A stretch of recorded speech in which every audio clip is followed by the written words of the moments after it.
agree. If I must. Ah, yes.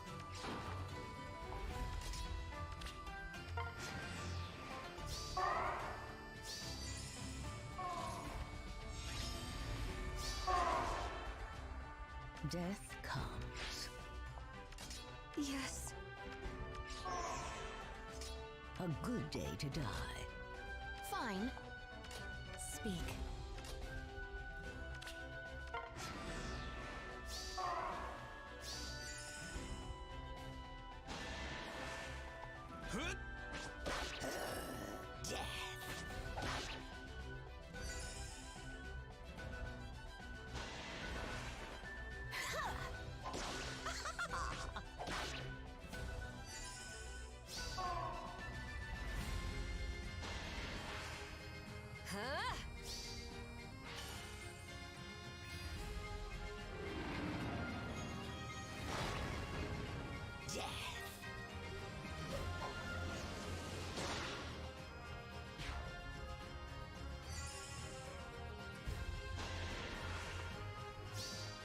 A gift for you.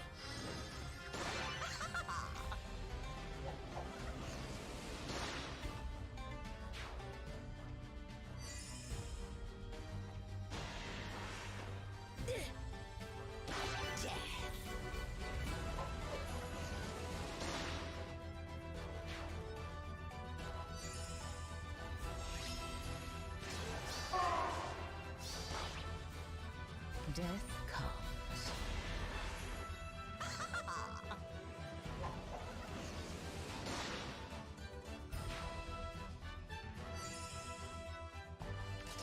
Why? Ah, yes.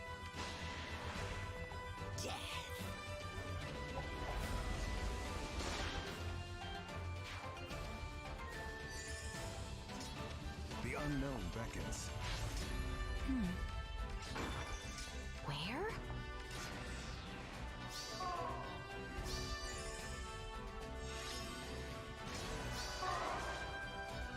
Fine. A good day to die. No. Death comes.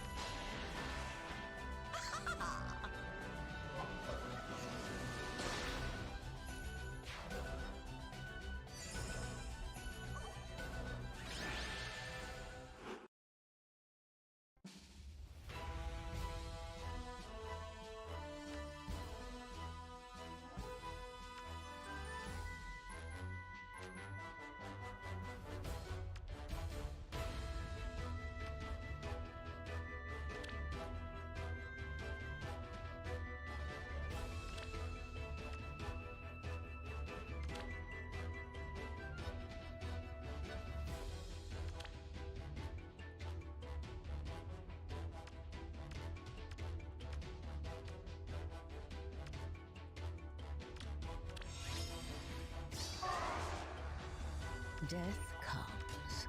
Why? Ah, yes. I agree.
A good day to die. Where? Speak. No. Which path to take?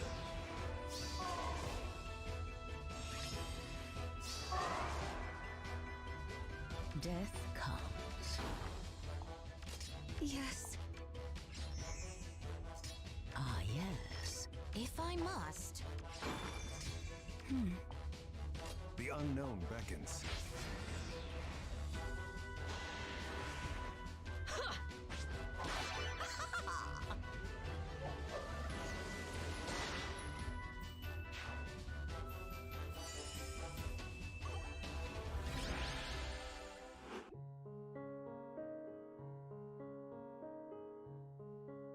And I just realized I haven't had my microphone on this entire time. I'm so sorry, everybody. Wow. So let me pause this for a moment. I've actually been commentating and not realizing that the headset's been off. So really, really sorry for all of that. Just to go back and point some things out on these. This match was This was a really fun one, and the most annoying part about it was the Bright Shrine. Since I don't actually have Lilith able to soak the Bright Shrines for hell at this point in time, and it's the reason that Seliph, Dogger, Tana, and Byleth all managed to speed tie her. Which is why this got a little bit closer than it should have. The setup's really cool, honestly. I love the Swings of Mercy chain since it actually takes advantage of all of the trace effects that they get from Tana and from Sigurd in his base kit. It's really fun. Fine. Didn't end up working out since Hel can just miracle her way through them, as long as she's speed tying, and use the miracle that on Byleth, since she's the only mage on their team. It's a very cool defense. Let me skip ahead again here. I'm really sorry I haven't been having the commentary active for these. Should have checked my headset before I got going, so sorry again for that. This one, it was pretty funny to see Hel just shrugging off a maxed out Reinhardt, 2 Fatal Smokes, and a Legendary Sigurd on top of that. I did need to make sure that we disabled Sigurd's Holy Knight aura at the start of this. If it had gotten fully charged by the Quickened Pulse, it probably would have pushed Hel down far enough for Reinhardt to be able to finish her off. So, a little bit of navigation there, and then navigating past Catry at the end was just a lot of fun. It's a great showcase of how useful that warp effect that Lilith has can end up being for just closing out a match. So let's skip back ahead here. Yep. The defense on the Chaos Weeks isn't something I'm usually very worried about. It's a shame we missed the top 1000 on that week, but yeah. We don't actually end up missing golden shares, so I'm not too worried about defenses in Chaos Weeks. It's more of just a kick back and relax type of thing. This one is going back to standard weeks and featured Zelgius and Guinevere again, using their newly updated toys. Gwyn with Null Sea Disrupt and Null Follow at the same time is honestly just a lot of fun, and feels like as long as she's still got the stats to handle whatever she's fighting, it's very hard to break through her with both of those. And Speed Smoke just really shuts down a lot of the things that might threaten her after that first combat. Zelgius is, well, he's Zelgius. I'm really liking the Arcane Weapon Hardy Fighter build for him. It makes him very difficult to actually crack open, and the auto follow-up can do a lot of work for him in fights that he might not be able to punch through normally in one combat. This match was just a great way to let Zelgius flex a bit. The only ranged unit on their entire team is Azura, so Gwyn doesn't really have a whole lot to worry about. And it's mostly just about letting Zelgius carve his way through 4 different dragons, a Brave Alm, and the Note. It was a little bit odd to see the Sothos using a refined weapon without using Sirius 2. I feel like it might have just been an oversight, and I hope they end up realizing that that happened at some point. What's your plan? It's not really a defense that I have to worry too much about Gwen and Zelgia's handling, and we can just move things in thanks to Ash's Warp and get things going on turn 1. Making sure that we isolate Azura's mostly just to get her out of the way. And let Zelgia's clean things up after the first turn. It's not really like anything's going to threaten Gwen here. Even if Azura is a green mage, she's not a major damaging threat, especially not into a high-res tank like Guinevere. And Zelgia's, meanwhile, is just... yeah. Note's not going to get anything done to him when he speed checks her, and, well... the immediate glimmer is nice, but it's not going to punch through the Pavis. And Tiki going before Ulm also means that we know ahead of time he's not going to do any damage to the Zelgias here.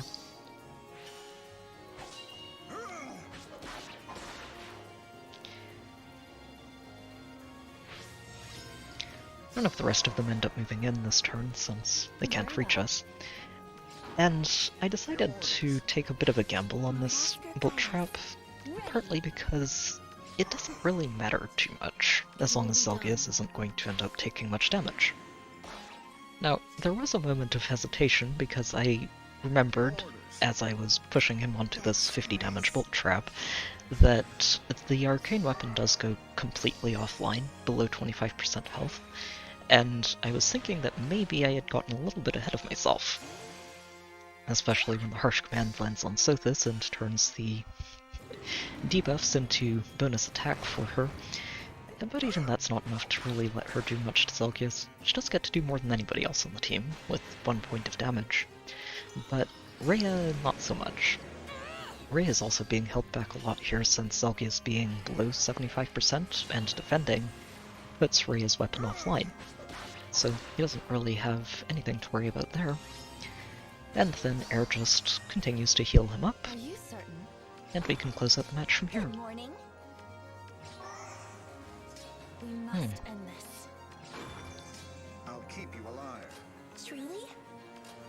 I bestow my blessing. Yes. It's not like Faye's really going to do anything to Zelgias. She's bulky, but she's also green, and, well, yeah. Not going to end well for her.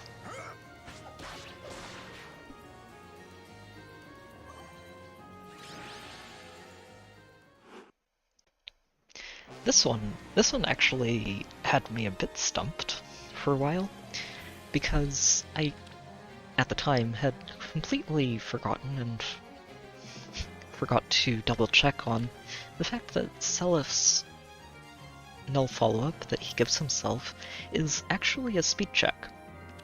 If he doesn't outspeed his opponent, and that can mean a speed tie as well, he doesn't actually get to neutralize auto follow-ups or follow-up prevention. Losing my words there.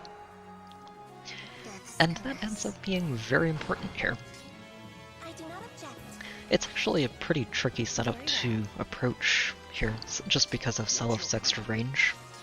And since it's late week, you can't shut that down with something like Hellamine, or shut down the Catria for that matter.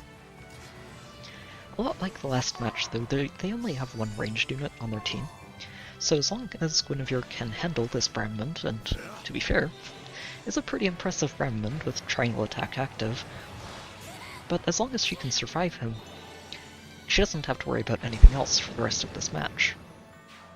Which just lets Zelgias handle whatever else comes in. Starting with the Seliph, who can do a pretty solid chunk of damage, but because the speed stats are actually perfectly tied here, Zelgias gets the extra follow-up from the arcane weapon, and can knock out Seliph through his miracle. The Catria attacking in here actually kind of makes things awkward, since she does have guard and that stops Zelgias from fully recharging Pavis on the counterattack, and means he doesn't have it for the first combat in this next phase. It doesn't really matter too much and we just move in here because it really isn't going to matter much, and it's better just to try and start working down health bars and getting knockouts while we work our way towards these ether pots. It does mean that Edelgard gets to move in first and take a solid swing at him. She gets 20 damage done, but at that point Pavis is back online and nobody else has a guard effect to actually shut this down, so he can just tank his way through Eldigan.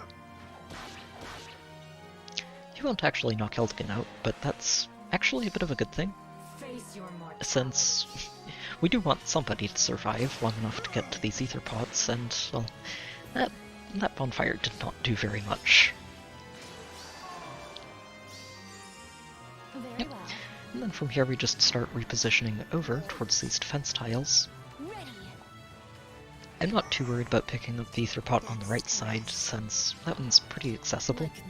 It's more about just making sure we get over to the one on the left before getting cornered by anybody. Not that we're really in trouble, since Zelgiz can intercept all of them as melee, but it's more about making sure that nobody's going to die before we get to both of these ether pots.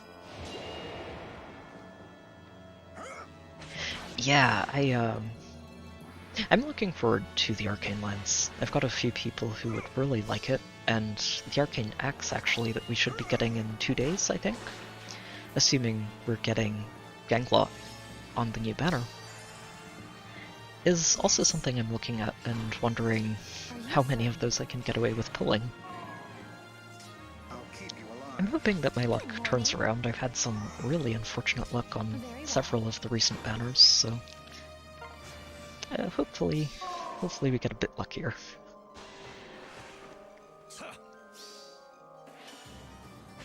Yeah.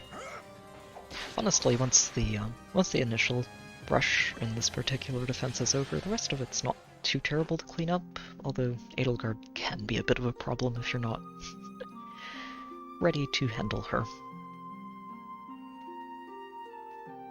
This one was actually, we got pretty close to a rank 1 finish. I think there was 1 clean loss and 1 sacrifice play during the week. It's always unfortunate to see sacrifice plays costing lift, but they happen. Moving on to the next Astra season, it gave Dimitri a chance to show off with his new toys. Attack speed finish was, I'm still very sad that it showed up on Corrin on the Halloween banner, because I would love to merge her up. But yeah, I couldn't help giving it to Dimitri. It's too good with Vital Astra and Time Spell Sentinel follow-up, and honestly he's an absolute monster with this setup, especially with the right support. Theorem's a great way to cover him from ranged opponents, and the rest of the team is just there as extra stats and ways to navigate the map. I'm not sure if we're going to get Veronica in the next banner. I honestly think that she's going to be paired up with a rearmed Bruno in the same banner at some point. I just don't know when that would happen. This match, I loved seeing this match. This match was just one of the most impressive commitments to a single character or pair of characters that I've seen in a very long time. 2+10 Lloyds is close to 6,000 Grails worth of investment just on their own, and then Linus on top.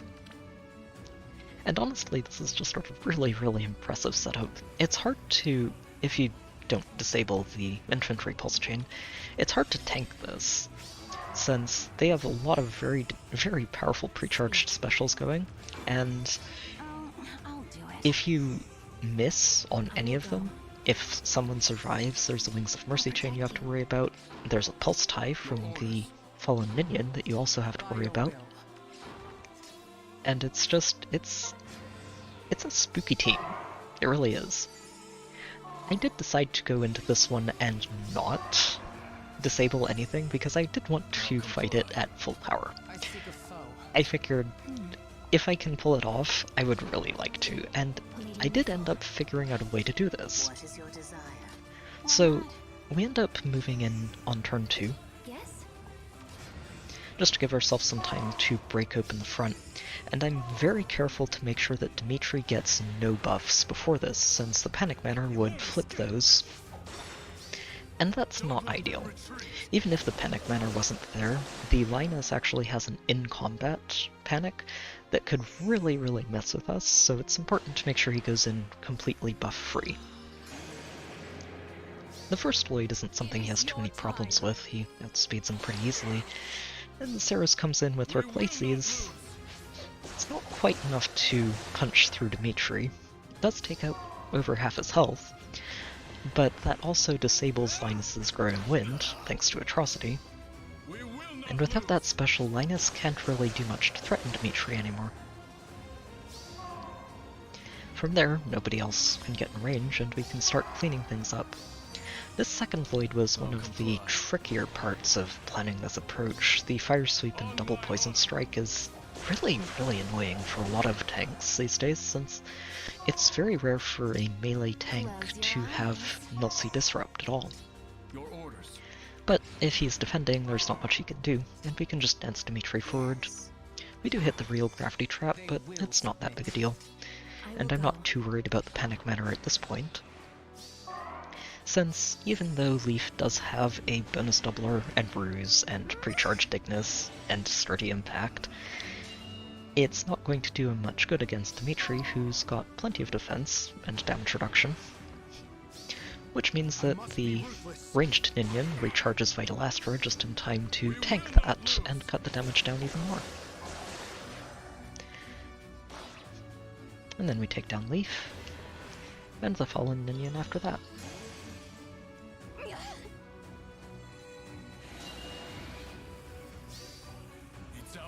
This was honestly just such a fun match to end up seeing and then try to figure out. These kinds of defenses are always just really great. I love running into them. I don't see them too often. It's pretty rare, but it's really fun to actually see them in action. That Linus is honestly just 80 attack and 61 speed as visible stats. It was really good.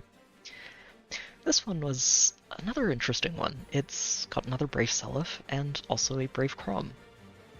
As a sort of Bash Brothers squad.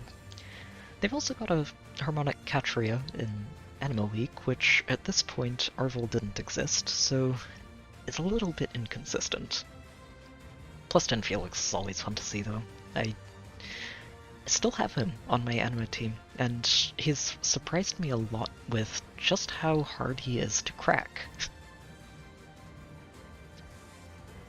It's a pretty straightforward team, but it can be a little bit tricky to actually handle this Stampede, especially if you're not being careful to handle Crom. Crom specifically with his Fate Changed is something that you need to be careful of if he's on a defense, since he's got enough movement range to almost always be able to use that, as long as somebody is accessible or doesn't die. And it can mean that he gets into somewhere you really don't want him reaching. So we take a bit more of a forward position here, and just plunk Fjorm behind Dimitri to catch the... It's really just the Azura here. Felix isn't going to get a chance to attack us since he's a 7th unit, and both of the dancers are going to end up moving in first, before they get a chance to dance.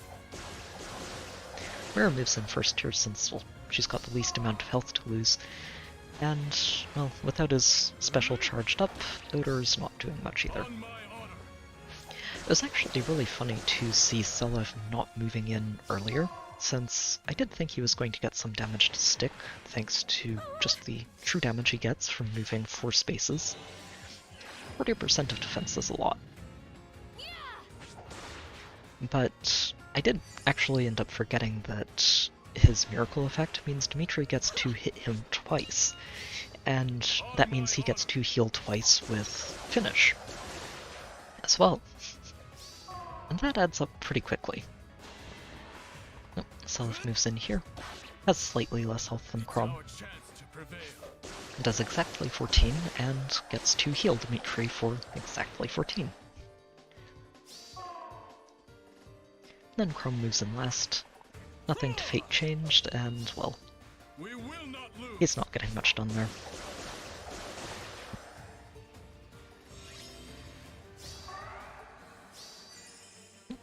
And from there it's just about reaching these ether pots, Yes. which we can actually do this turn.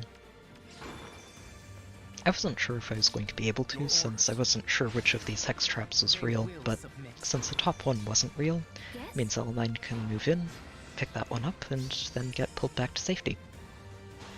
If the top one had been real, I was just going to reposition her down with Dimitri and not move Fiorum in to protect him, since Dimitri wasn't going to have any problems just tanking around with Felix. I didn't actually end up finishing the week with Dimitri. It was, I think, Byleth and Idun who took the last match of this week, but also got pretty pummeled in that week of defenses. A little more than usual, at least. It's fun, though. It's honestly really great to see Dimitri doing this well, and it was enough that I brought him over to the next Light Week with Fiorum. It's mostly the same team over here, just switching out all of the mythics. Asker's a really fun one of Mythic to slot into that last slot. Mostly because he provides a lot more stats than any other Mythic currently does, thanks to that C slot. So what he'll do is he'll give you 5 hit points and 5 defense, baseline, as a Mythic bonus, but then he also gives you +4 to every stat and follow-up denial on the first combat. He's just a really strong Mythic to have on your team, if you can fit him in. And, well, light weeks are always interesting, because, well, without Elamine involved, Katria tends to be very, very widely seen. And this team's got a lot of extra stuff playing around on it, including the bonus week Harmonic, or Duoduma, the Flame Tribe Tana, and a Wedding Lilina, who I haven't actually seen very much of since her release. I do think she's really strong, even if I actually sacrificed my only copy of her recently.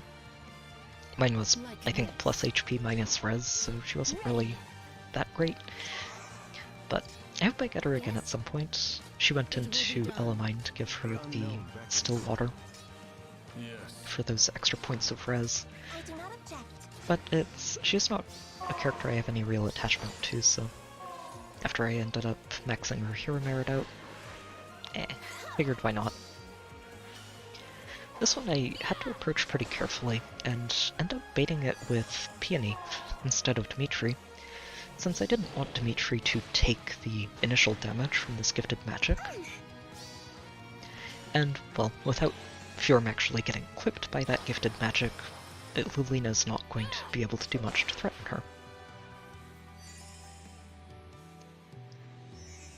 Part of the reason I was able to do this is that the rest of the team has no way to catch up after those two move in. And from there, we can start letting Dimitri get in on the action. I'll comply. Ash lets him warp up, Good morning. and start intercepting the rest of their team. We can just have Fiorum swap Peony down and make sure that she tanks the triangle attack from Bremont, since that's not something Dimitri wants to deal with, as long as he's not using distant counter.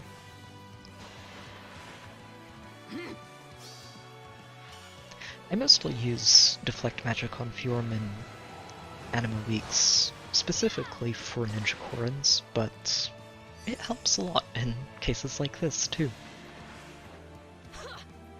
Katria's, well, she's not going to have a good time with Dimitri. Not without that triangle attack. And neither is Note. Oh, I was talking about Deflect in Anima Weeks. This is Light Season, I'm silly. It's actually very important in Light Weeks for, I think, any save tank, or far save tanks, since most ranged threats that you'll run into are still magical, not physical. and physical threats can use damage reduction piercing specials like Deadeye or Lethality, so the magic one is just more consistent overall.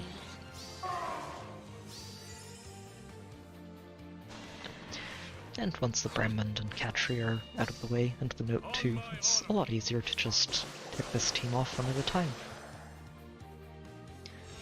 Eldigan's the one I get here first, since I want to make sure he's not dancing Duma into awkward spots before we pick up this last Ether Pot. And then we can just smite Dimitri in and have him go into Duma to close things out. Fun thing to see here is actually that even though Duma's weapon disables the Vital Astra for that first hit, the Vital Astra still gets the damage reduction applied since it was charged when the combat started.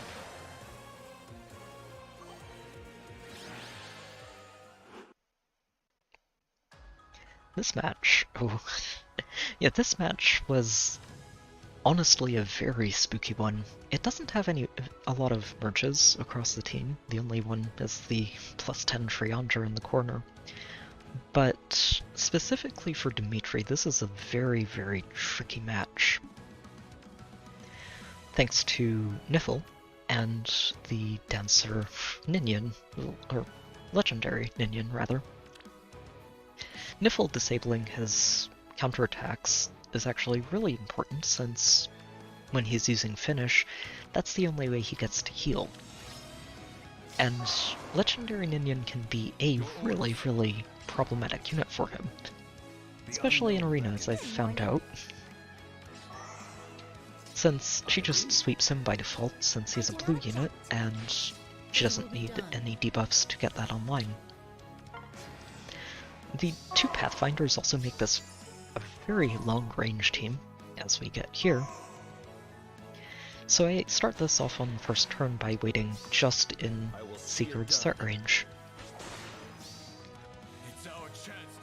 And since Sigurd is the only one who can attack Dimitri here, he moves in first and applies the Holy Knight aura, which means that Nifl can move in and attack him next. But since Dimitri can outspeed her, he can still counterattack through the Wind Sweep and finish her off. And with her out of the way, there aren't actually any other melee units who can reach Dimitri here. So Brabant moves in and makes a shot at Fiorum, which never ends well for him.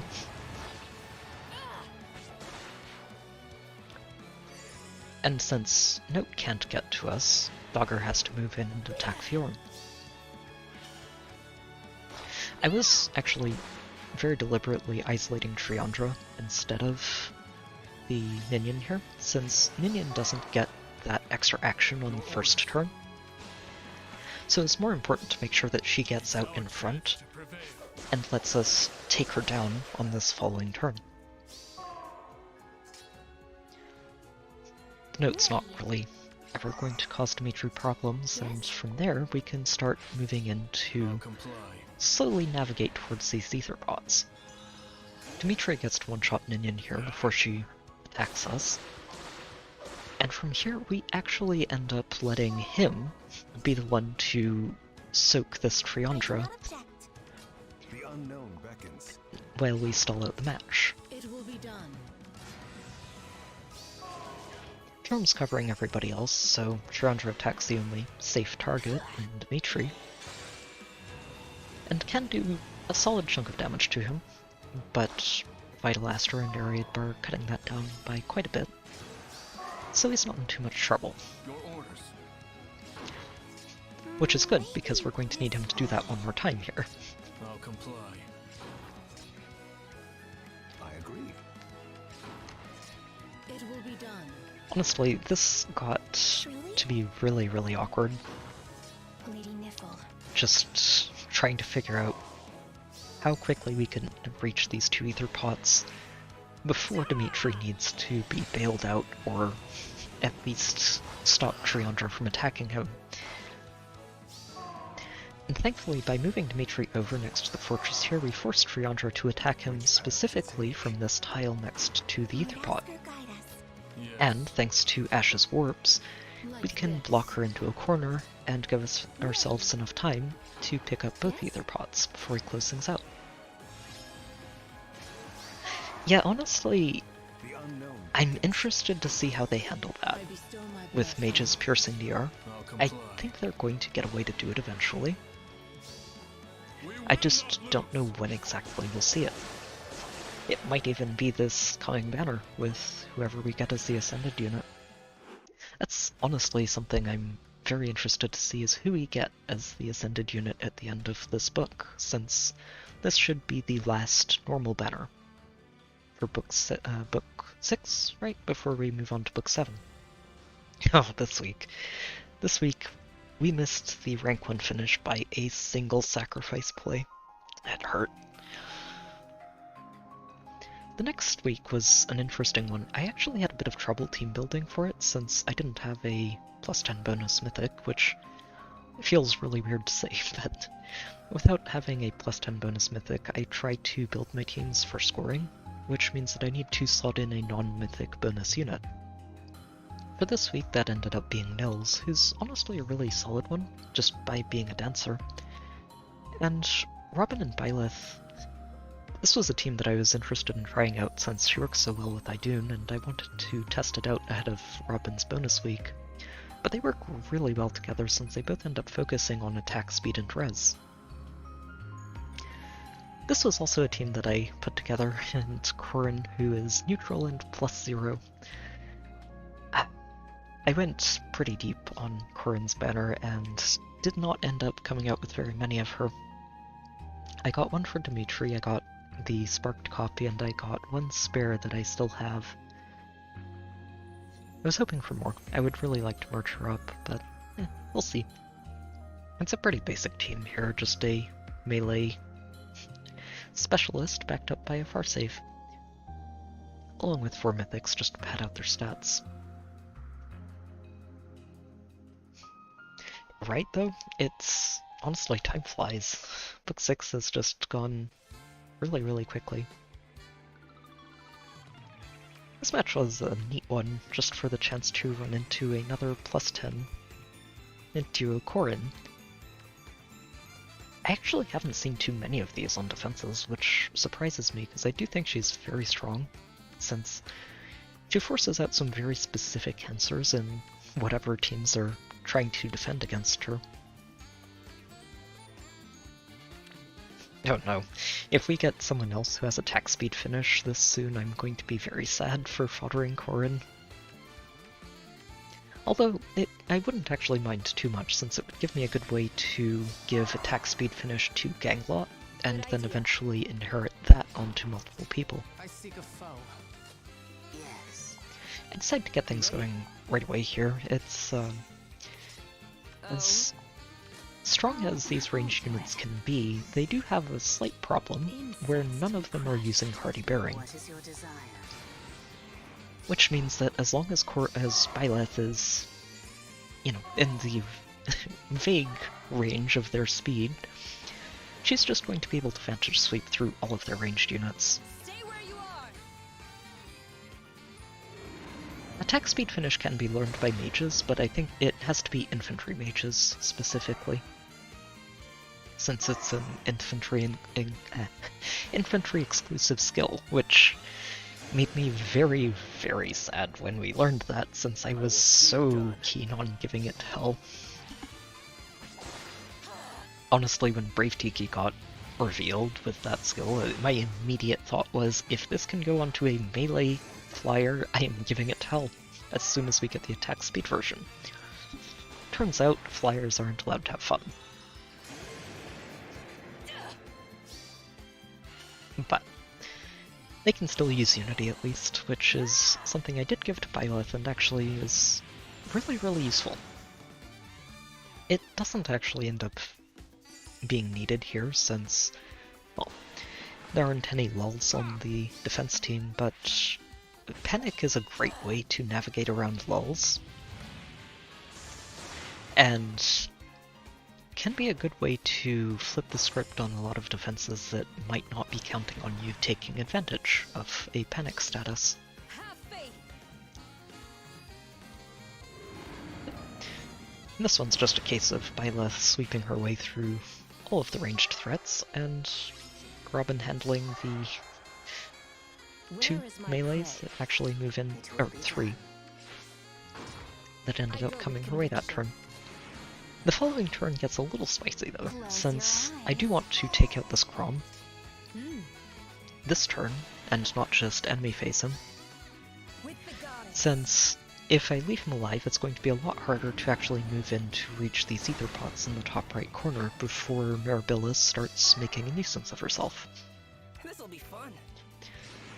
The Wings of Mercy means that we can test the Hex Trap and find the real one too. And while tanking that 50 damage bolt trap to the face is a little bit awkward, it's not terrible, since we're not really planning on any of these units entering combat again for the rest of the match. And I was careful to make sure we got Robin out of the range of that trap before it went off, and with moving a little far forward, we can get Byleth to pick up both ether pots and then flip Robin over to swap in and save everybody from Mirabilis.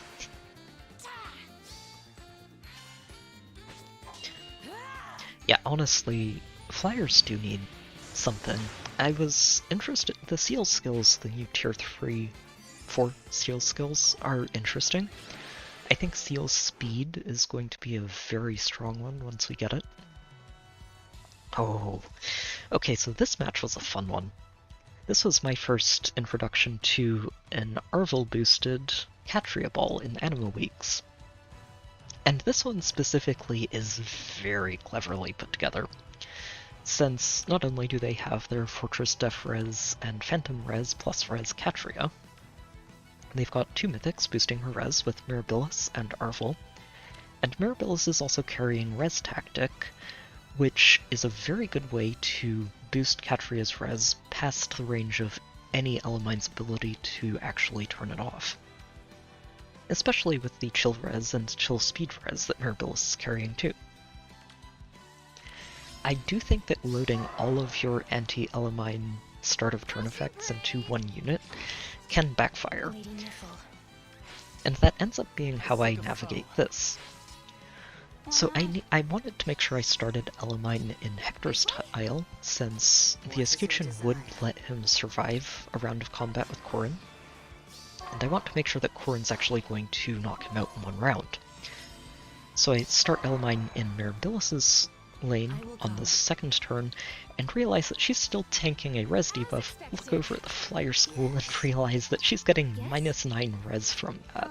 I'll do it. This Flyer School is one of the sneakiest and, frankly, best parts of this setup, since it's Seek. nearly impossible to snipe it, and as long as it exists, it's giving Catria an extra 9 effective res for any Elemine checks, which can make it very hard to actually turn her off. The only reason that my Elemine was able to do it here is because of the bonus week stats. So I did get a little bit lucky. But we did manage to meet that check, and that means Catria is not online for this phase. So Hector moves in, is not going to end up surviving this since Corrin does apply guard, and he can't recharge that Escutcheon to tank these hits. Once Hector's out of the way, Crom moves in next, and while he does do a lot of visible damage, Fjorm has plenty of damage reduction to work with, and he doesn't have a fully charged Deadeye. Arvel can do a lot too, but again, damage reduction works. And the reflected damage is more than enough to finish both of them off.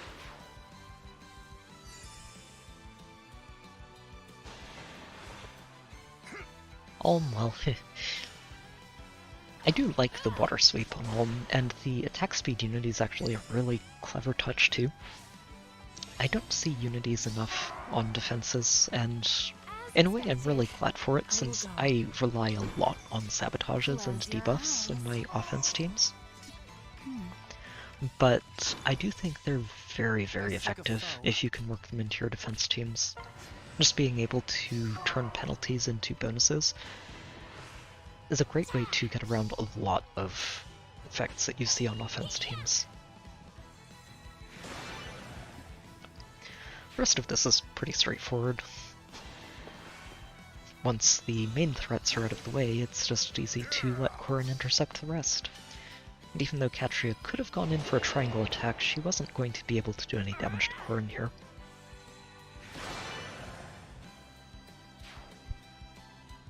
Ooh, Res Wave's actually very cool.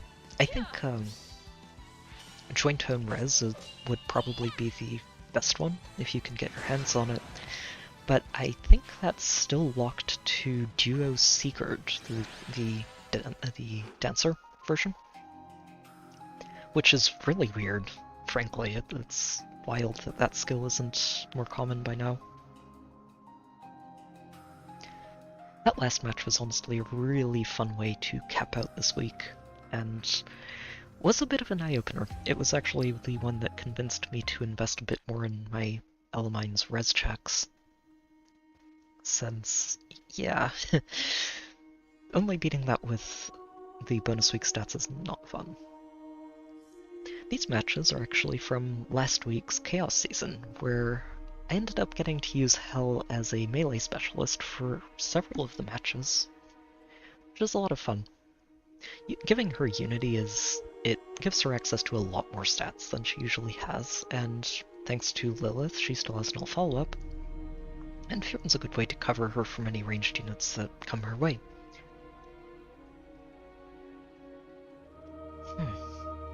I also really do like Trace on her. I wasn't sure, well, not too sure, about pulling for it on the second Summer Banner this year, but she's gotten a lot of use out of that Trace. And of course, this Edelgard squad. I honestly love pairing Summer Edelgard with Ascended Florina and Winter Bernadetta.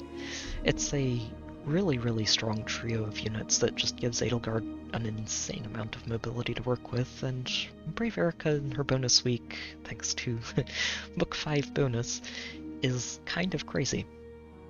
I did actually have to do a lot of searching through my barracks for a good 5th unit for the team, since the Book 5 bonus actually pushes Bernadetta and my duo Peonies out of range of being able to reciprocal aid for the Ascended Florina weapon activation, which was a lot weirder of a problem than I expected to have.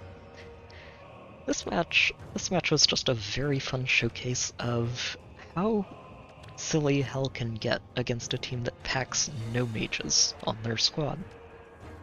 It's very melee heavy, and kind of easy to box in, but there are a lot of threatening units here if you just try to tank your way through it. You've got Reagan, the bonus week Brave Erica, plus 10 Brave Edelgard, and the Joshua's honestly a very spooky unit as if you're underestimating him. Unfortunately for them, not only is Hel pretty good into a non-mage team, they also set up their panic manner to affect this choke point, which is usually a good thing, except that it means Hel gets her attack and speed buffs panicked, on top of the extra -9s that she's getting from the Bright Shrine, and all those penalties are getting converted into bonuses thanks to attack speed unity. Which means that she just gets to carve her way through everything on this team except Joshua. And Joshua is very deliberately being left alive so that we can reach the Ether Pots on the following turn.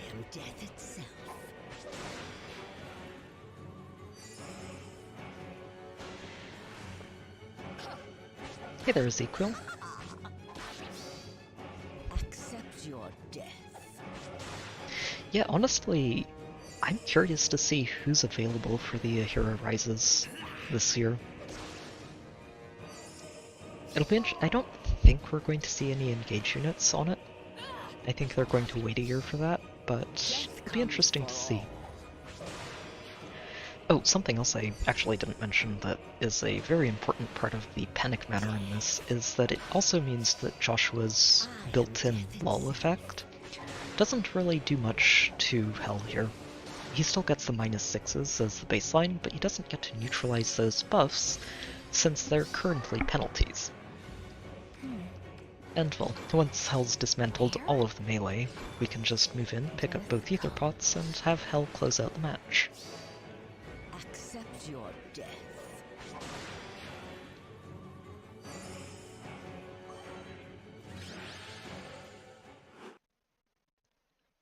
This one, this one's a bit of summer Edelgard nonsense. They've got some pretty long-range threats on their team, and it can be tricky to actually bait any of these out safely.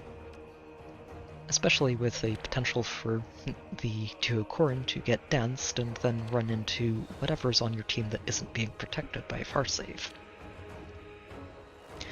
Honestly, I kind of wanted to use Hell against this, but it's... with 3 mages on their team, and one of them with Brave Hits, who's actually a threat, since bonus week Duocorin can do a lot of work. And honestly, the Julia can be very annoying too, just by being a very hard-hitting red mage. So, wasn't really feeling Hell for this one, even with Fjorm backing her up, since Fjorm would end up doing most of the work. So I actually end up smiting Erica forward to take the first swing here, and the positioning is actually very... I had to be careful about how I did this, since dancing Erica after she cantos back needed to be done from this spot right in front of Hell, which means that once we flip Edelgard forward to take out the Corrin and Azura, she can then go ahead and warp back down next to Florina and pull Olivia back out to safety. And Safety Fence disables her first turn, so we can just move Edelgard forward and have her block Lyn in place while she clears out Julia and Hell.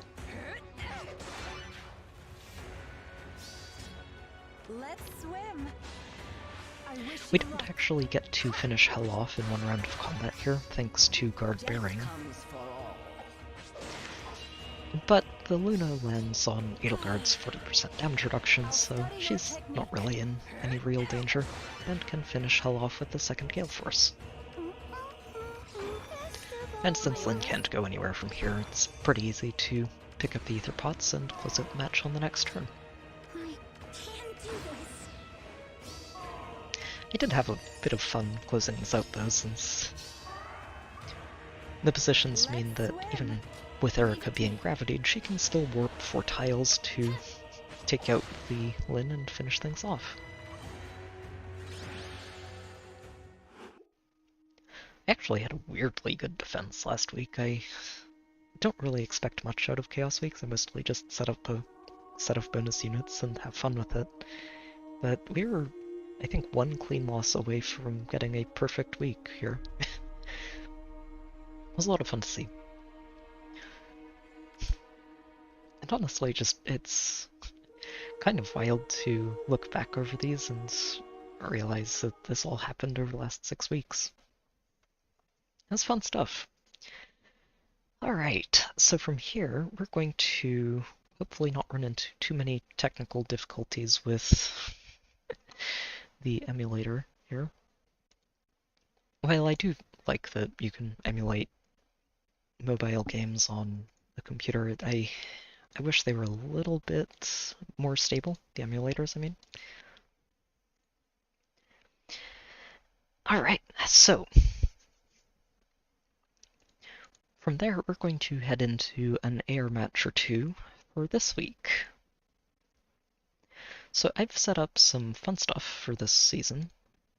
We've got the Sladelguard squad again, since Naga's a bonus unit, which means that we can actually use the Edelgard squad here. And another Edelgard squad with her as a Vantage Farsaver. We've got 2 teams for Naga, one with Naga as a solo carry, and one with her as a melee specialist with Fjorm backing her up. And then I've also got Robin and Byleth, with Robin's bonus week carrying them. Some pretty straightforward teams. So, let's see what we get. Oh boy, we've got an Arvel team. No Catria. Interesting. Wait, oh jeez, this is 2 Arvels. Okay. Wow, that is 60 res. 60 visible res in their bonus week. That is kind of horrifying, I won't lie. Oh wow. Look at this Linhardt. Speed preempt with Phantom Speed, attack speed oath, and ideal. That is a very impressive Linhardt. Let's see, that's up to 45 plus another 3 from here, so 48, and 54 plus 4 from the speed preempt, so about 58 effective speed on that guy. Okay, I am impressed by that. Deflect melee, Robin. And Camilla with the Phantom Res to make sure she gets that vantage. Okay, we've got some interesting stuff here. Oh wow, look at this Sothis. Dragon's Wrath 4. I don't know why they have Blue Deal flying on her. That's a neat team. So we've got a Farsave, wow, Farsave and Hardy on this Forsyth. Interesting. Okay, we've got some fun stuff here. I don't know why you've got Quickened Pulse for this Blazing Wind. There aren't any infantry pulses on this team. Okay. Let's see. I wonder if I could actually have Naga handle this on her own. She's not going to have any problems with Sothis. Or Camilla. I'm pretty sure she won't have problems with Camilla. Yeah. I'm saying this and then thinking about it. I think the only things I'd be worried about are these Arvels, since her solo build is a little bit dependent on Dragon Ball for damage reduction. And these Arvels are probably going to res check her. I don't see her actually beating them on res.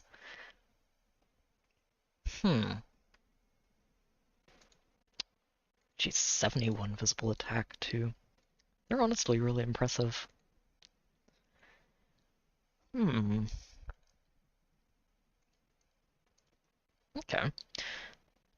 Pretty sure Edelgard would carve her way through all of this. There's no Hardy bearing on this team. I think Forsyth might be the only one that she doesn't necessarily want to tangle with immediately, but even he's not going to have a good time with that. Okay. I can definitely see myself winning this with Fjorm to handle the range and use Naga as a melee.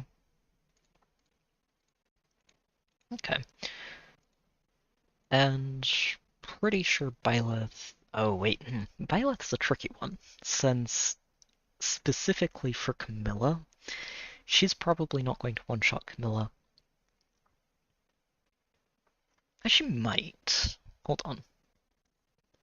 That's 55 res, but I'm pretty sure we've got a Sabotage. That's not going to hit her because of the Phantom res. So that's 55 res, we get -4 attack. So 90... Oh wait, no, that's 103 total. I don't think there are any attack speed debuffs that we can take advantage of. Oh hey there, Regan. We just finished all of the replays from the last several weeks, and I'm hopping into a air match. Ran into a double Arvel team, which wasn't expecting to see, and this very impressive Linhardt.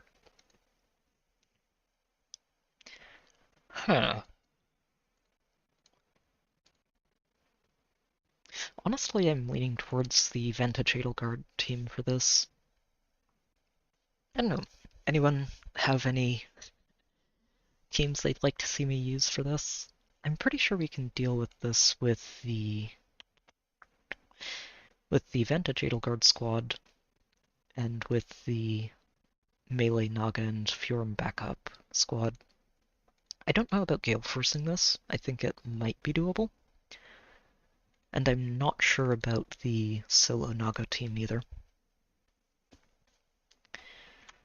Let me see. I can actually put these up in case anybody just wants to see these teams. Hang on. This is the team I'm leaning towards right now. This is the Vantage Edelgard one. I'm pretty sure this works. Even if Arvel does have a... they do have triangle advantage against non-colorless units, but that's not going to save them against a double hit, I think. Let's see, 46 hit points. No, Edelgard's got 100 attack easily, and even if she doesn't guarantee the bonfire, that should still be plenty.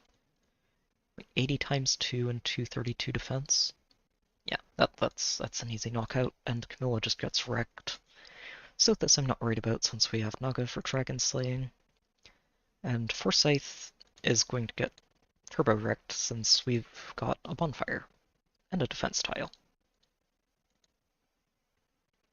Nope, there are no hardy bearings, and Linhardt is not using dazzling. I think we'll go with this, unless if anyone has any specific requests for teams I'm going to use here.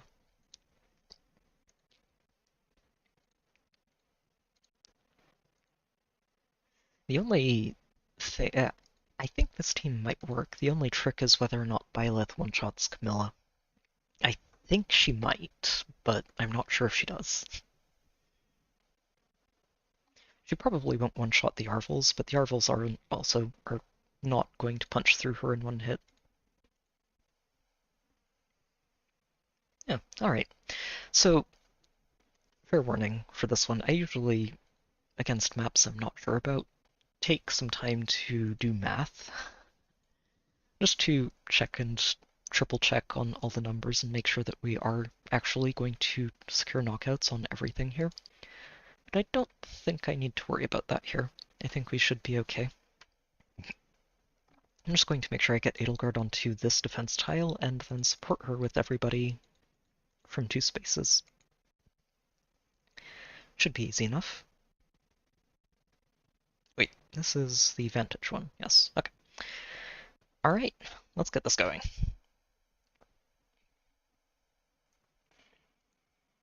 Oh, right, forgot I had things switched up. I was farming Hero Merit earlier, so... Alright, so we're going to have Bernie reciprocal Edelgard right away, and we might be able to make this work on turn 1, but I don't think I'm in too much of a rush here. There aren't any dancers on this team, so don't have to worry too much about anything moving before we're ready for it.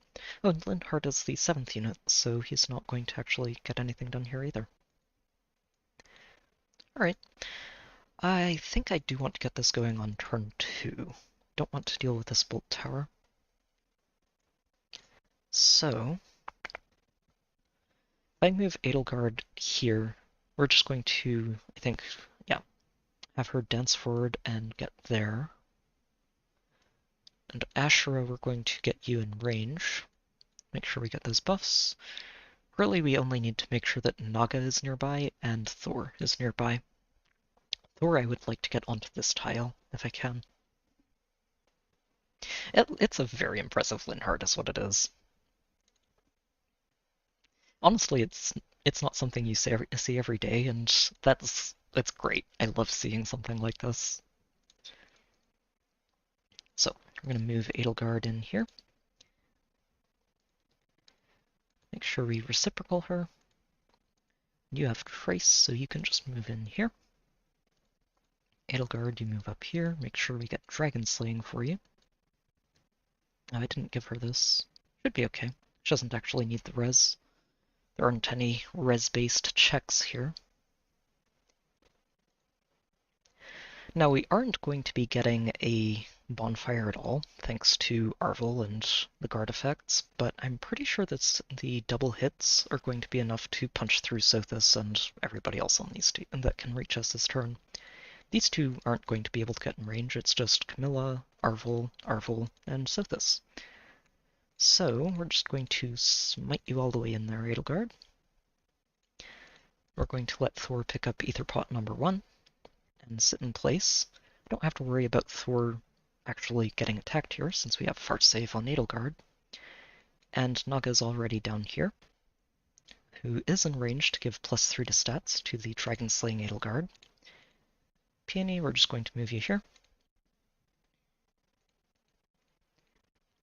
We're just going to start working our way towards this next Ether Pot. Alright, let's see the fireworks, and hopefully I did not mix this up. Here comes Arvel number 1. Oh yeah, we've got this. Easily.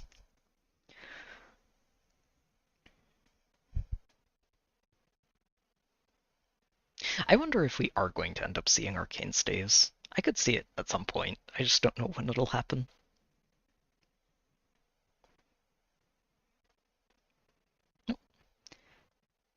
And one by one they fall. Oh, that's right, I don't know why I forgot that Sothis is immune to Dragon Slaying. I'm glad that Edelgard just has enough damage to punch through that. So, this is something I'm curious to see. Oh wow, Forsyth, you get turbo wrecked. Jeez. Okay, well, I guess we don't really have to worry about very much then. She's going to absolutely demolish Linhardt, Forsyth too. And we can just have Thor break this bolt tower, so we don't have to worry about that.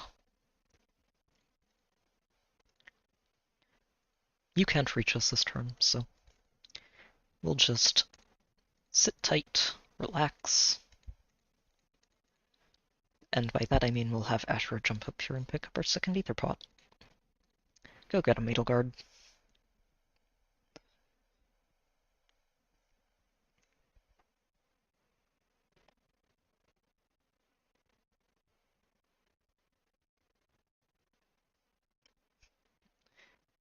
Oh jeez, she's quadding Forsyth.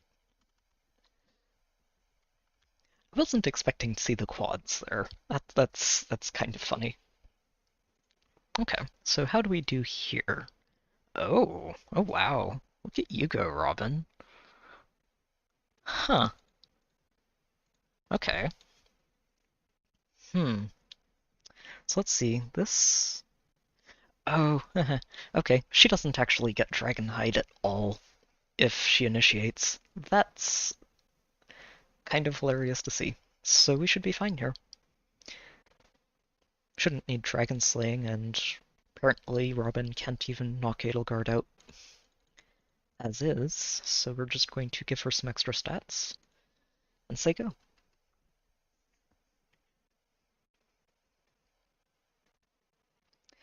Yeah, that's bye, Robin. First hit is on the piece, and then the bonfire. Oh, she did. Oh, that's right. I forgot about deflect melee. That's okay. I can't believe I forgot about deflect melee. That is... Oh. You know, I hadn't thought about it, but I do really like this as a tech choice. It's very annoying. I will give her that. But it's not going to save her here.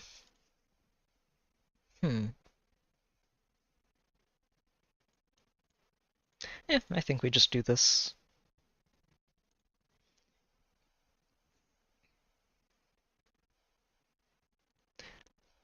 She's stubborn. I will give her that.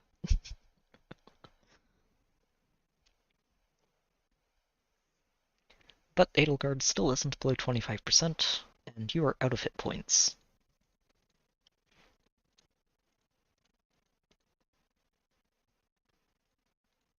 Goodbye.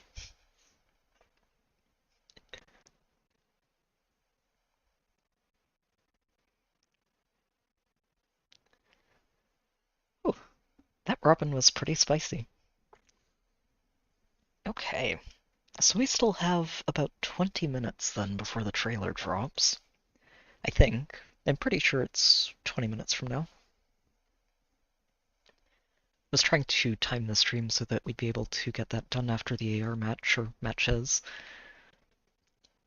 I think we can do another one. We should have enough time for it. Let's see what we get. Whoa. Why is there a hell? This is an Astro week. Why is there a hell on the defense? Oh no. Oh no. I think we re-roll this one. Although this is a very fun Dimitri to see, I won't lie. That is cool. But oh no. I wonder if this is a fishing map.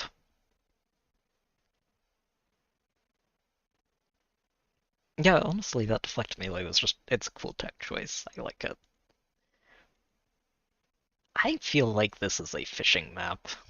Like, there's something telling me they're not setting this when they're out of lockout.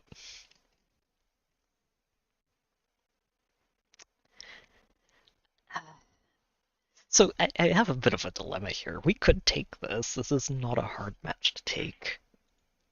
The Dimitri is pretty impressive, but he's not going to stop us if we're really trying for it.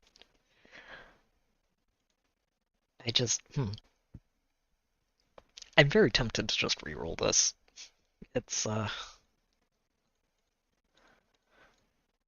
got all of my rerolls. It's not really something I'm worried about.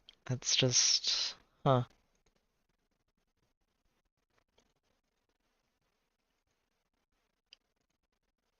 It's a very impressive Dimitri.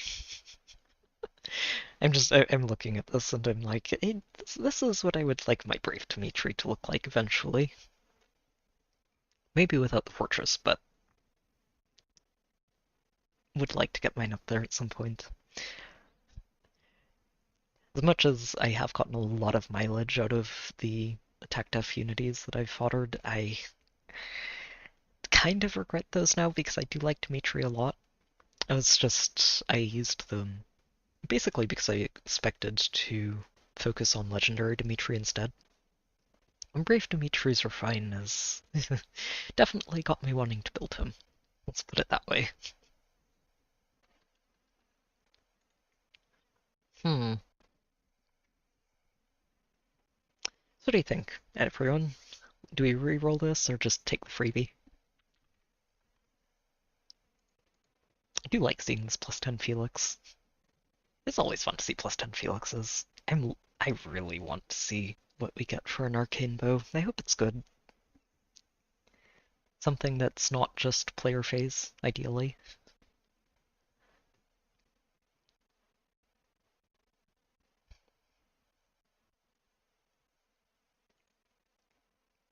I look at this hell on an anima defense and I'm like, oh no, why? Why do you do this? Hell and Reagan at the same time, it's just, yeah. Reroll? Yeah, you know what? Let's reroll this. We can, here, we're gonna deploy. We'll deploy with Naga. And then we're just going to surrender this. I kind of want to see Naga tackle this Dimitri. Just before we actually do too much. I kind of want to see it. You know what, let's actually do that. Here. We're just going to let her take one round with Dimitri and then surrender. And by one round I mean she'll probably end up killing him, but so, let's see.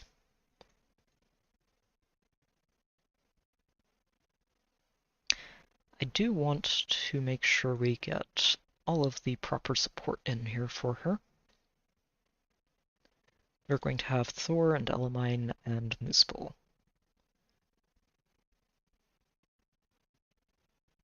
Do I have a smite anywhere on this? I do not. So actually what I should do is test this bolt trap first.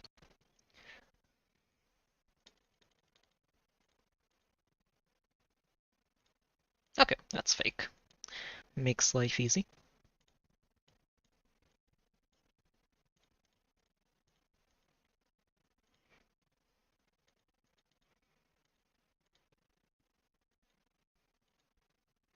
Okay, so we're going to break this, move Naga onto this tile, and dance you, and then just get her out of the way. Okay. We can just have Naga try to break this and... Okay, that's real. Fair enough. So, go ahead and dance Elamine.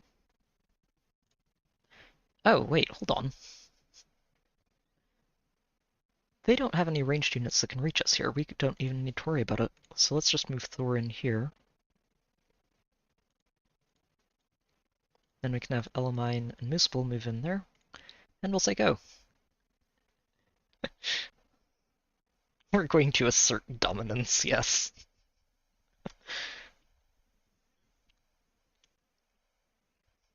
Mostly just want to see Naga taking on this +10 Dimitri. Oh, I have the wrong team set here. Hang on.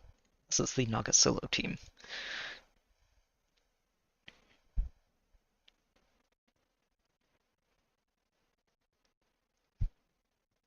Oh, jeez, she just one-shotted him. I was expecting her to need to take 2 hits to knock that out. Okay.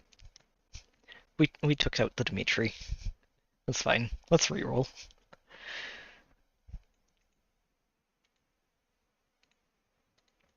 Alright, let's see if we get something a little more interesting. Okay. What? I was about to say that Mirabilis was a positive start.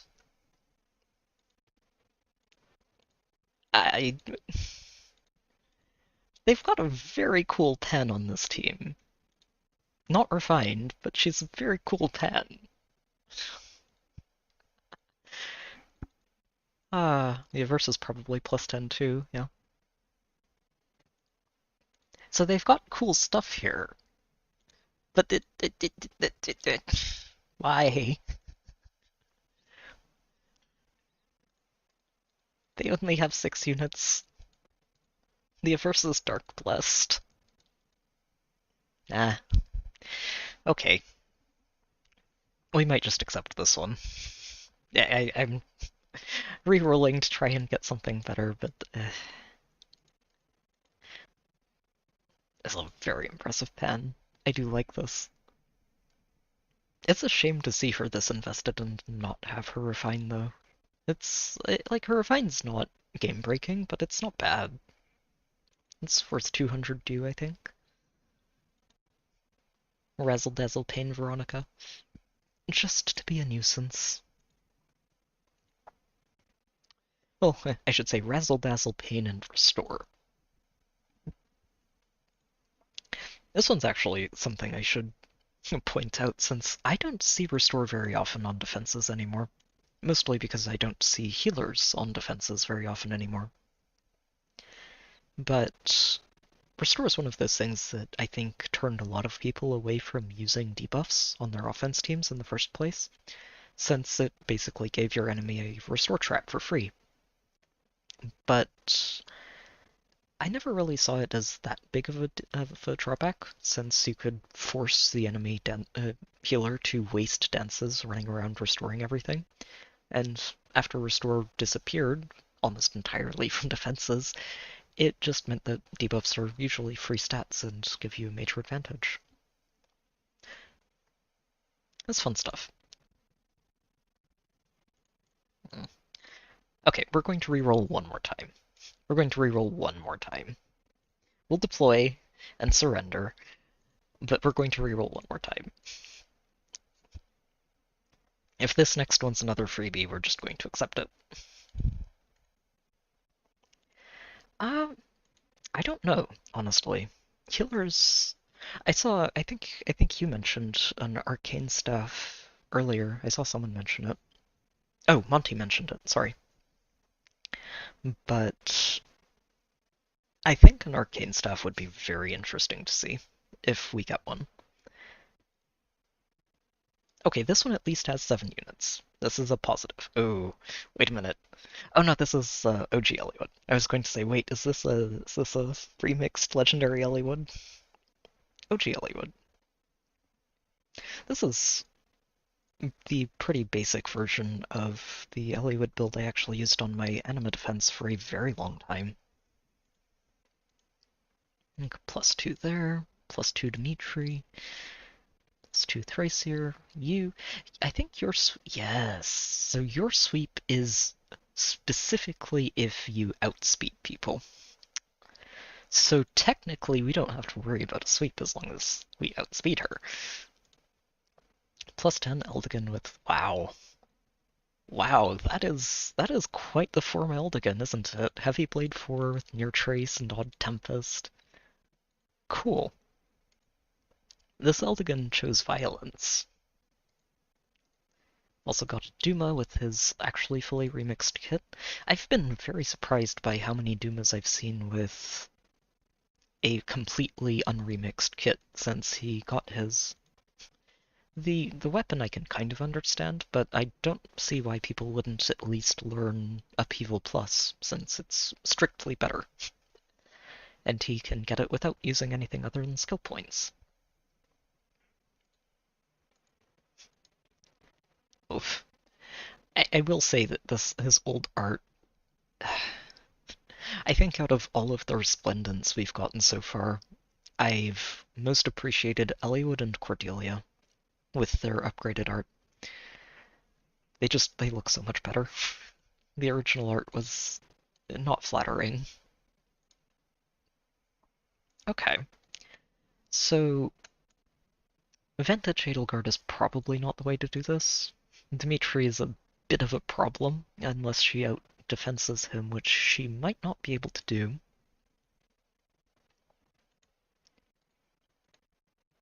I'm kind of leaning towards Byleth, though. I think Byleth and Robin can handle this pretty easily. And as long as we make sure we stay out of range of Duma, we can actually just false start Duma and make sure that he only moves one tile at a time.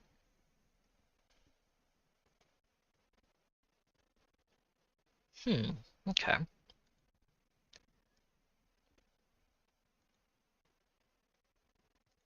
Yeah, I am thinking Byleth and Robin.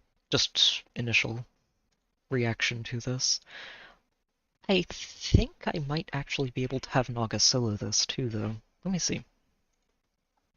Well, oh, never mind, she has drawback, not rally. Okay, I thought I saw... Oh, Cirrus has rally. Which is fine, Cirrus is not someone we worry about here. You know, I think we might be able to just Naga this. I say this fully aware that we are staring down a Thracier who is getting boosted by Wings of Light. I don't think she cares. No, Naga is not actually that scared of Thracier yet. When she gets a remix, that opinion may change, but right now Naga is not terribly scared of Thracier. Yeah, so I think if we plonk Naga right here... Let's see, do I have someone soaking for her? I think I do. Yeah, that's right. Lilith soaks for Naga. Good. So, the question is how many supports can we get in range of her? I think if we... If we're here, then we definitely get all of our support online, and we bait both of the ranged units.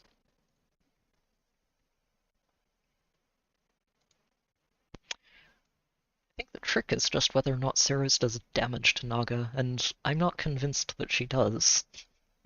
She's getting +5 attack here, so that's 82. She gets 82 attack. And Naga, let me see. Ooh, we're getting pretty close, aren't we? I better pull the trigger quickly. So Naga's got 40 base res plus, what is that, 13, 18? So that's 58, 64. And she's floating in the 68 range of res. So Cirrus should be baitable, is what we're saying. So if I plonk Naga here... I guess the only trick is making sure that she's the only one that Eliwood attacks. Because if we open up this block specifically, Eliwood could potentially sneak through and find somebody else. You know what, we'll just bait from here, and we'll be fine. We have options to make sure that we bait properly, and we'll be fine. Naga it is. Let's go. I have absolute faith that she will deal with this.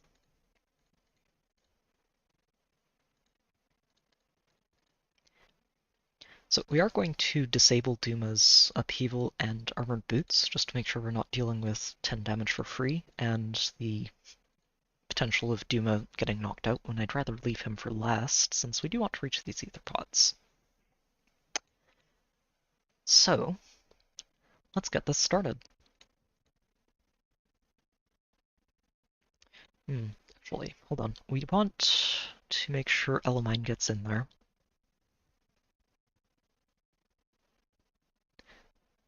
I think I just have Elamine break this and then dance her. Once she gets danced, this is going to be a safe spot, since both of you are just going to attack directly into Naga and die. And then all we need to do is make sure that we get Thor and potentially Muspel in there as well. So, go ahead.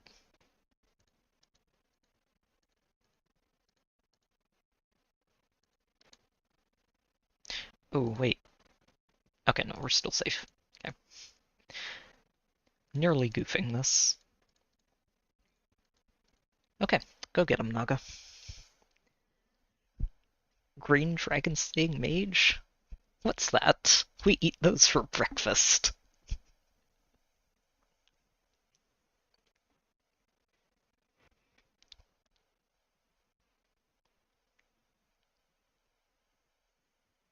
Also archers, but that's more because we gave her oats. Bye, Eleonora. No sweep for you. So this next turn I will actually need to be a little bit careful, because the Bright Shrine isn't going to hit Lilith the way I've set the team up. Yeah, you're not surviving that one, Dimitri. Sorry. And Duma's probably opening this up, which is a little bit annoying as well. Okay. So, from here we need to be careful. Naga's got 7259. Yeah, so you've got +3 speed, -5 attack.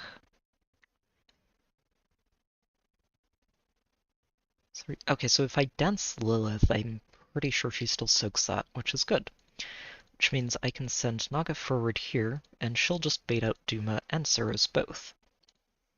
And then we just have to worry about Eldigan, which shouldn't be too bad. Okay, I don't think she needs the damage reduction here. I'd rather make sure she just keeps Thor in range. So, let's go ahead with this. Take a shot at Eliwood. Fair enough. Thor, you're going to open this up. Lilith, you're just going to get in here, get danced so that we soak that. You know what, we're going to make sure she does have the damage reduction, just in case. Yep, and you just move there, Lilith moves here, and we say go. Oh, trailer. Yep, we're just going to finish this match, it shouldn't take too long, and then I will skip over to the trailer and we'll check that out.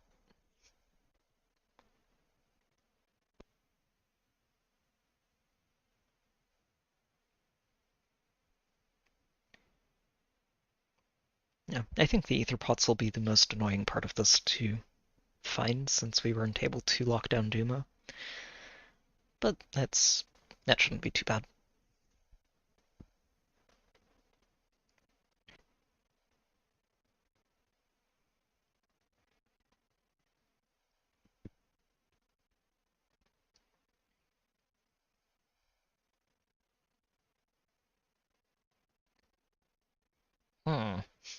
I say that, and he's being very protective of this ether pot, isn't he?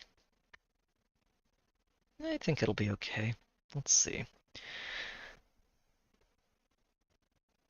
So if I have Naga move here, we can just reposition Muspel forward, and he can pick this one up. And I think we're just going to... I'm pretty sure he's going to chase right down here towards Plumeria.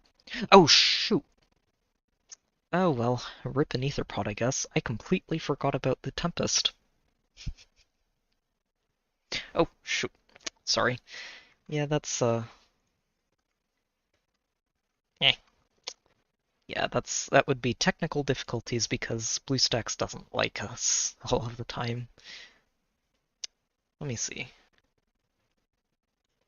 Well, we missed an ether pot, which I'm very disappointed in myself over. But that's okay, because we are going to be okay. We only missed one, and it's actually been a long time since I've missed an ether pot. Let's see. So I'm going to turn off this music. We're going to go and pull up the trailer. There should be a trailer.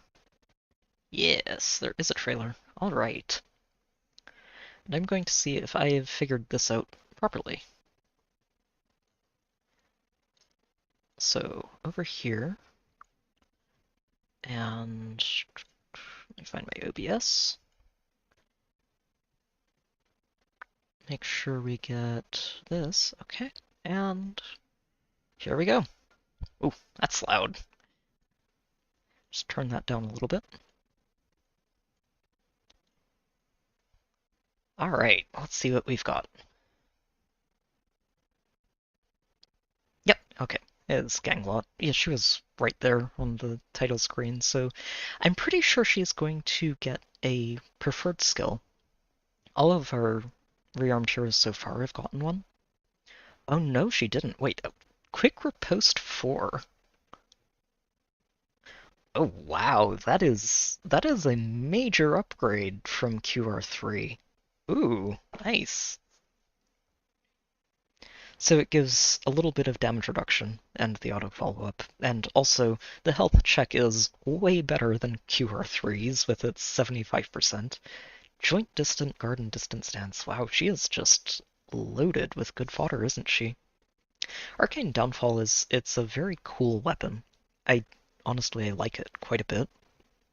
And I think it's a major upgrade for a lot of Axe users, including someone as recent as Female Shez, actually.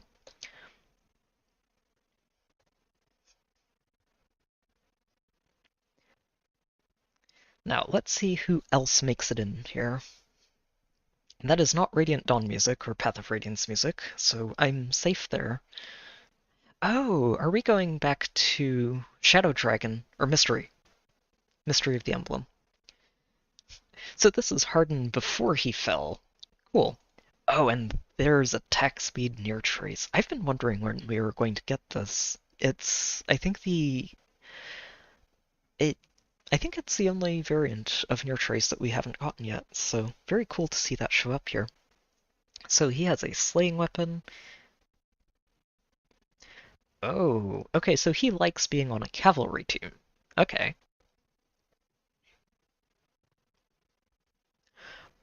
Oh, this is dangerous. This does not have a condition of melee only, so these effects apply to every cavalry.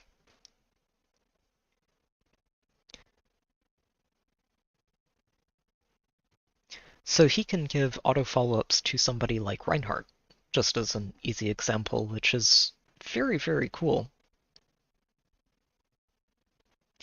Other than that, he gets stats, damage reduction by 40% on the first hit, and...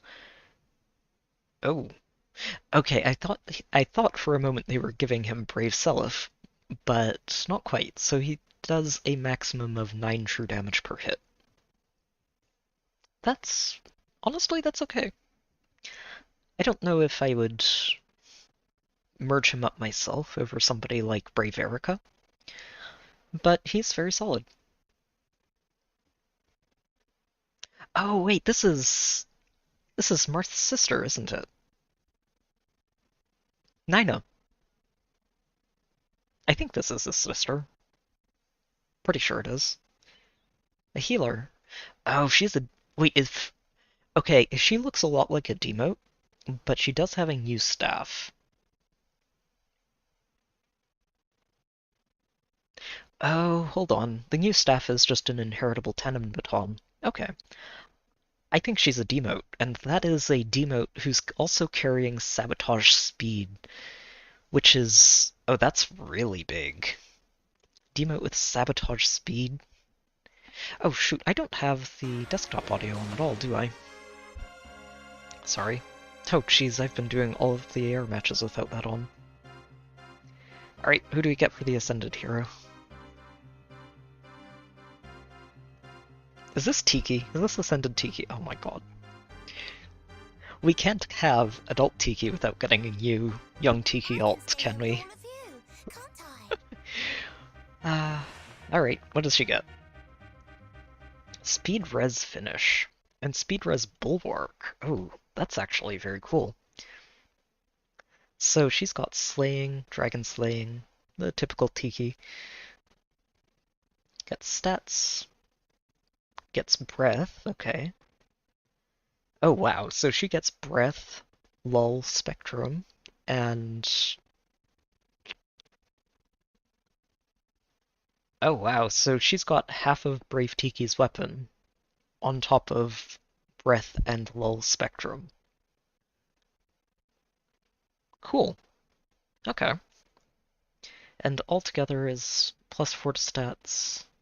Oh, so it's Joint Drive Spectrum.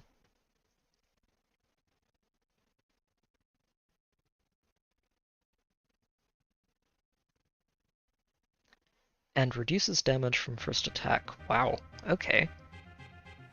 That's a pretty loaded C skill. Not bad. Not bad. Now I'm angry. I think, honestly, the thing I'm most excited for out of this banner is Ganglot for the inheritable axe and the potential to pass around infantry skills, and demoted demoted Sabotage Speed. Tiki is... she's Tiki. I'd much rather have her as Brave Tiki, personally. It's... I think young Tiki has had plenty of ults. Oh, and Elise. Wait, is Elise the sister? I think Nina's the mom, then. I'm not super familiar with Marth's family. His game, I think, is one of my least favorite Fire Emblem games, which is a little awkward to say, since I know he's supposed to be the mascot of Fire Emblem, but I didn't really enjoy his game much. I love that they're using Hell as the demo unit for this. That is... Yeah, that's fun. Okay. It's not a bad banner, actually. I think it's okay. Whoops, wrong. Wait, wrong thing. Wait, I was just turning this off, and there we go. Okay. Elisa's Marth's sister. Oh, okay, so I'm really just getting everybody mixed up, aren't I?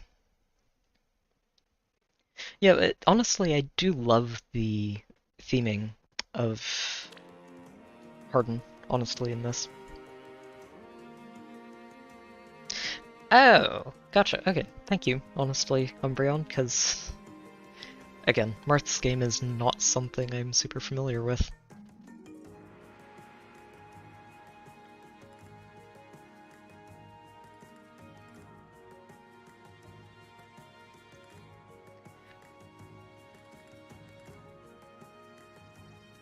But yeah, honestly, I'm not super stoked about this banner. I think it's a decent banner, but I think, to be totally honest, I think Ganglot is the only one really worth pulling for here. I will say that Tiki is a solid unit. I think she's decent. But I don't think she's going to be super impactful, and I think she's more valuable for that Ascended floor than anything else. Ganglot, I think, is the real standout here. I think one of the biggest selling points for Ganglot is being a rearmed infantry unit, which means you can pass around a lot of the fun infantry exclusive skills now with her. Like Nullsea Disrupt, the finish skills. I would wait to pass around finish skills until we get a level 3 version on somebody fodderable. But you also have things like Vital Astra and Godlike Reflexes, which can both be inherited to her. There's a lot you can do with Ganglot.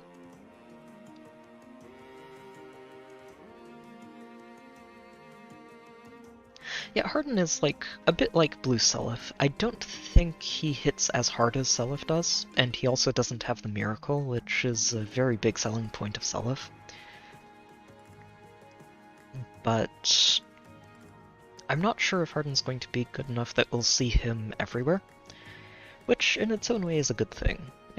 He'll be a unit that you'll see really high investment versions of him for the people who like him. Let me see if I can actually get this back on the screen. Hold on. Let me see. There we go. So that way we're not just staring at nothing over here.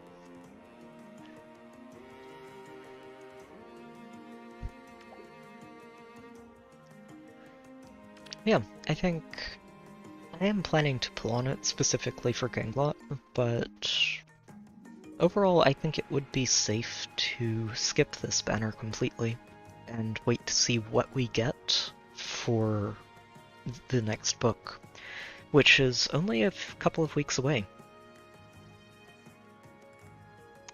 I would definitely wait. I would say that if somebody doesn't have a refine yet and they're in line for a refine in the next year or so, I would wait. With that said, I do actually think the Arcane Axe is a solid upgrade for female Shez, which feels really rotten to say since she got released, like, what, last month? Very recently, and we already have an alternative inheritable option for her that's basically her weapon but better. A bit awkward there, but other than that, there are actually quite a few axe units that would love this weapon. Basically everybody from books 1 and 2, I think, who already have their refines. I don't know about Ike. I think Ike would be a fun use of it, but I don't know if... It's hard. The damage reduction is hard to let go of for him. It's really, really good. I think he could use it well. I also am very tempted to give it to Surtur, even though his refine is kind of in limbo, where he may or may not get one at any point in time, but who knows? Would be nice to give him a new toy to play with, though. Also, scrolling down a bit more to a random passion project of mine, Ganglot's Axe is a strict upgrade from Narcian's weapon, so would be tempted to give it to him if I end up with enough spare Ganglots to go around. QR4 on bike. I don't know. I think he has better B-slot options that he would rather go with, like Bulwark, for example, I think would be really good for him. Tempo, too. QR4 is an interesting skill, but it has a lot of competition, and I don't know if it is good enough to beat the competition even at the tier 3 level. I think the major selling point of QR3 is that you can use it on any unit type. Like, for example, on a bulky melee flyer, which is currently not a unit type that has a lot of options. Ganglot's weapon gives you slaying stats, healing on hit, a full breath effect, and follow-up denial. So it's basically Shez's weapon, but every effect happens at your health at 25% or higher, and trades the first hit damage reduction for on-hit healing and follow-up denial. I could see it being pretty good for Ashnard. Yes. I don't know if I would give it to Ashnard from Ganglot specifically, since that's a bit of a hard sell. He might be waiting a while to get that. But it would definitely be a solid skill for him.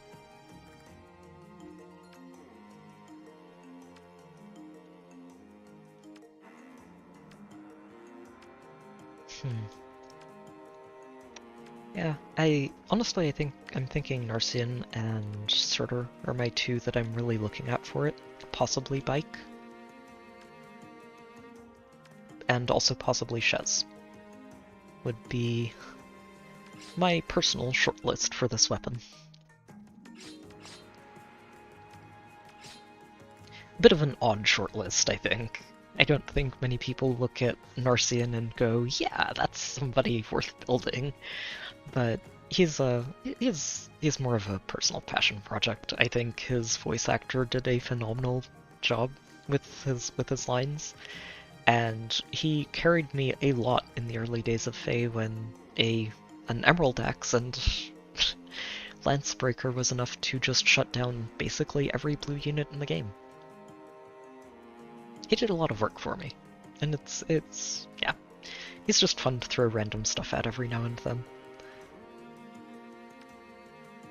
Yeah, I think that's about it though for tonight. Anybody have any other questions for me before I go? I honestly more than happy to answer. Also trying to figure out.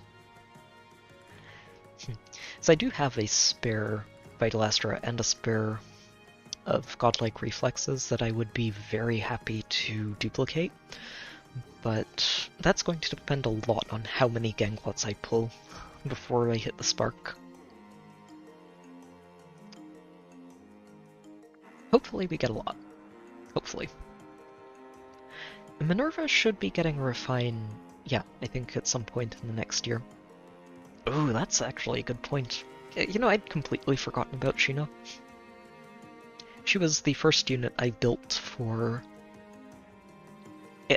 arena scoring purposes. And yeah, she fell off pretty hard, which was sad to see, even with the plus speed super boon, or that extra BST boon. She fell off pretty hard. It's a bit sad. New X would be pretty good for her though, I think. She loses the guard, but she gets 5 more speed and res, keeps the slaying, gets to heal on hit, and gets breath. That's some good stuff. She should be getting Resplendent at some point too.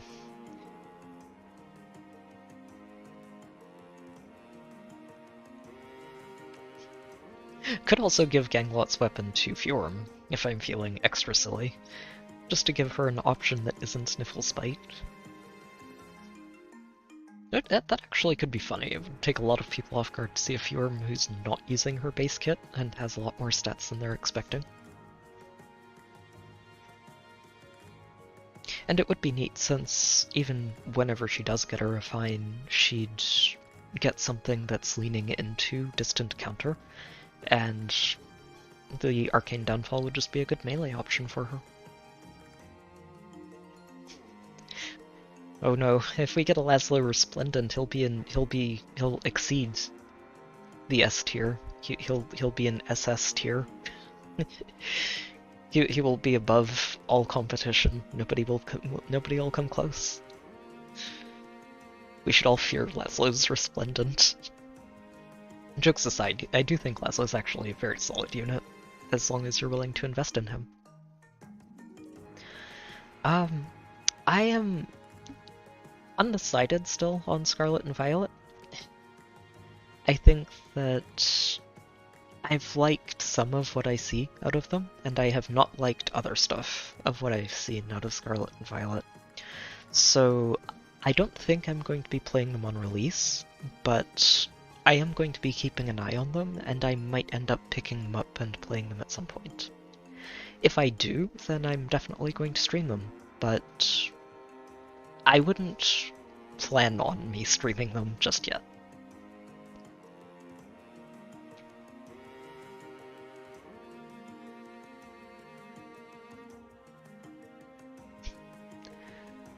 Oh, for starters in the new region, I'd probably go with the Fire Starter. I think I like it the most for its final evolution. It just looks really cool. The grass one would be my second place.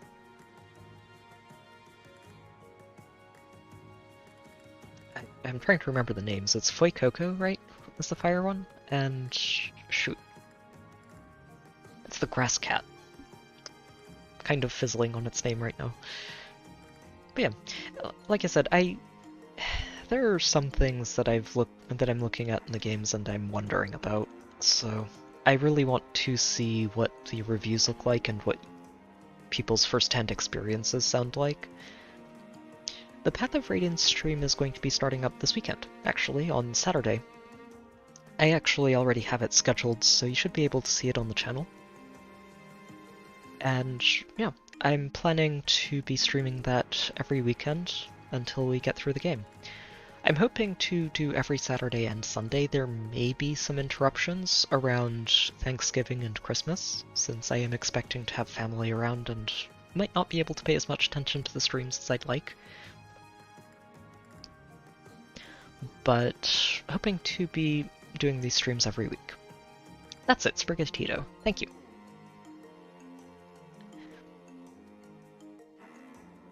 But yeah, that's fun stuff. It was a bit awkward, I think, to run into 2 giveaway matches while we were doing the AR matches earlier. And I'm really sorry also for the sound issues.